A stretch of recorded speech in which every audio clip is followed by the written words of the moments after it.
Hi friends, പുതിയൊരു വീഡിയോയിലേക്ക് സ്വാഗതം. പ്രോൺസ് ഇഷ്ടപ്പെടുന്നവർക്കായി നല്ലൊരു പ്രോൺസ് മസാലയാണ് ഇന്നത്തെ റെസിപ്പി. ഞാനിപ്പോൾ ജർമ്മനിയിലാണ്. ഇവിടെ കിട്ടുന്നത് ഇത്തരം ഫ്രോസൺ ആയിട്ടുള്ള പ്രോൺസാണ്. ഇത് നല്ല ടേസ്റ്റൊന്നുമില്ല, ഒരു റബ്ബർ പോലെ ഇരിക്കും. ഇതുകൊണ്ടുള്ള തോരനാണ് ഉണ്ടാക്കാൻ പോകുന്നത്. ഇത് 400 ഗ്രാംസ് ഉണ്ട്. ഇതിൽ ചേർക്കാനായിട്ട് ഒരു വലിയ സവാള ചെറുതായിട്ട് ചോപ്പ് ചെയ്തെടുത്തിട്ടുണ്ട്. ടേസ്റ്റ് കുറവാണെങ്കിലും നമ്മുടെ നാടൻ രീതിയിൽ തന്നെ ഉണ്ടാക്കാമെന്ന് വെച്ചു. 1 ടേബിൾ സ്പൂൺ വെളിച്ചെണ്ണ ഒന്ന് ചൂടാക്കിയെടുക്കാം. ചാനൽ ഇതുവരെ സബ്സ്ക്രൈബ് ചെയ്തിട്ടില്ലെങ്കിൽ ഒന്ന് സബ്സ്ക്രൈബ് ചെയ്തേക്കണേ. ഇതിൽ 1/2 ടീസ്പൂൺ കടുക് ചേർക്കാം. കടുക് പൊട്ടിക്കഴിഞ്ഞിട്ട് 1-2 വറ്റൽമുളക് കൂടി ചേർക്കാം. കറിവേപ്പില ഉണ്ടെങ്കിൽ ഒരല്പം കറിവേപ്പില കൂടി ചേർക്കാം. നല്ല ഫ്രഷ് ആയിട്ടുള്ള കറിവേപ്പില തന്നെ കിട്ടിയിട്ടുണ്ട്. അതൊന്ന് കഴുകിയതിന് ശേഷം ഒരു തുണിയിലിട്ട് ഒന്ന് ഡ്രൈ ആക്കി എടുത്ത് എന്നിട്ടൊരു ഡബ്ബയിലാക്കി ഫ്രിഡ്ജിൽ വെച്ചാൽ കുറച്ച് നാൾ ഇതുപോലെ ഇരിക്കും.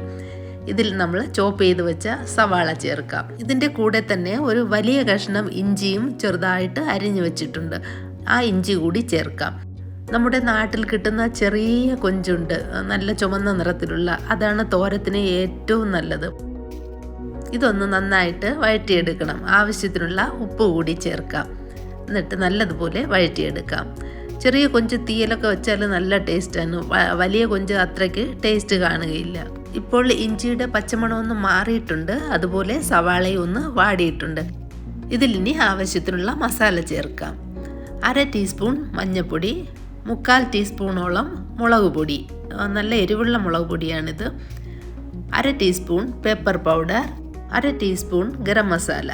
മസാലയുടെ പച്ചമണം മാറുന്നത് വരെ ഒന്ന് വഴറ്റി കൊടുക്കാം.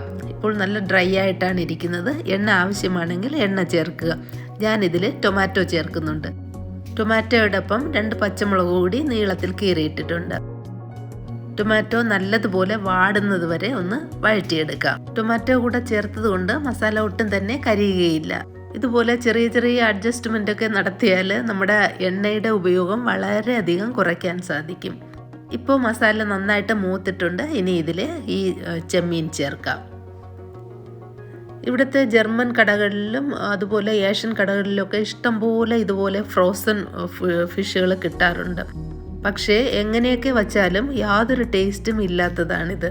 പിന്നെ ഇവിടെ താമസിക്കുന്ന ഇന്ത്യക്കാർക്ക് വേറെ വഴിയില്ലല്ലോ. അപ്പോൾ പിന്നെ ഇതൊക്കെ വല്ലപ്പോഴും വാങ്ങി ഉണ്ടാക്കി കഴിക്കും. ഇപ്പോൾ ഇതിൻ്റെ വെള്ളമൊക്കെ വറ്റി. ഇനി ഇതൊന്ന് ഡ്രൈ ആക്കി എടുക്കണം. നന്നായിട്ട് ചെറിയ തീയിലൊന്ന് വഴറ്റി എടുക്കാം. ഇപ്പോൾ നല്ല ഡ്രൈ ആയിട്ടുണ്ട്, നല്ല റോസ്റ്റ് ആയിട്ടുണ്ട്. മസാലയൊക്കെ ചേർത്തപ്പോൾ ഒരു ടേസ്റ്റ് ഉണ്ട്. ഇതിലൊരല്പം പെരിഞ്ജീരകം പൊടിച്ചത് കൂടി ചേർത്തിട്ടുണ്ട്. അപ്പോൾ മസാലയുടെയൊക്കെ നല്ലൊരു മണമുണ്ട്. ഇനി ഈ പ്രോൺസ് തോരനാണ് കഴിക്കാൻ താല്പര്യമെങ്കിൽ ഇതിൽ കുറച്ച് ഇവിടെ കിട്ടുന്ന ഈ ഡെസിക്കേറ്റഡ് കോക്കനട്ട് ഉണ്ടല്ലോ, അത് കുറച്ചിട്ട് നന്നായിട്ടൊന്ന് ചൂടാക്കിയെടുത്താൽ മതി.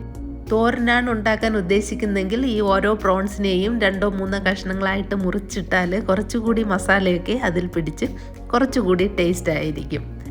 നല്ല മസാലയൊക്കെ ചേർത്തത് കൊണ്ട് നല്ല ചൂട് ബാസ്മതി റൈസിനോടൊപ്പം കഴിക്കാൻ മറ്റൊരു കറിയുടെ ആവശ്യമില്ല. എന്തായാലും ട്രൈ ചെയ്ത് നോക്കുക. വീഡിയോ ഇഷ്ടമായെന്ന് വിചാരിക്കുന്നു. ഇഷ്ടമായെങ്കിൽ ലൈക്ക് ചെയ്യുക, ഷെയർ ചെയ്യുക, കമൻറ്റ് ചെയ്യുക. Thank you for watching mother's cook.